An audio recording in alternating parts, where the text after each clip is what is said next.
The Motion Picture Production Code, or Hays Code, was a list of regulations aimed at censoring films released in the United States from 1934 to 1968. Prior to the code, films were self-censored through an honor system, which was often ignored.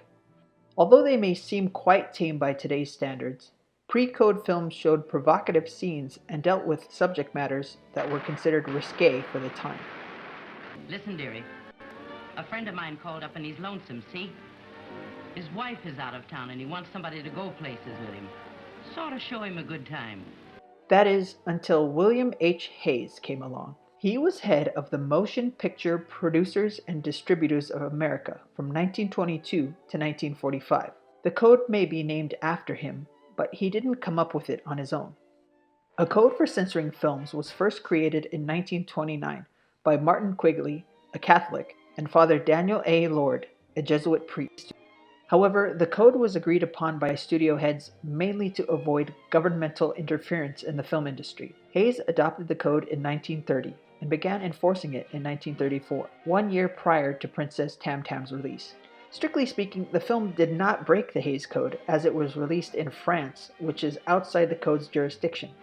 Yet most cinemas in the United States felt the film needed the MPPDA's seal of approval to be shown in America, and it was subsequently shown to predominantly black audiences upon its initial release. The alleged problem with the film is that it hinted at interracial relationships, presumably the one between the character Alwina and Max de Mirco, played by white French actor Albert Préjean. Et moi, est-ce que tu m'aimes?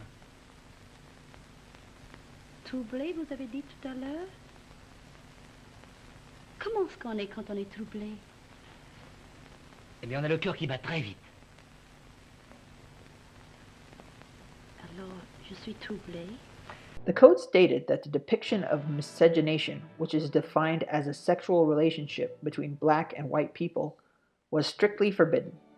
It's funny how this is mentioned while ignoring the fact that Baker's character also had an on-screen romantic connection with Dar, a character played by white actor Georges Peclet in blackface. In fact, Max's wife Lucy hints at romantic love with the Maharaja, played by Jean Galland, another white actor in blackface. Sur moi aussi. Et vous dites que vous m'aimez.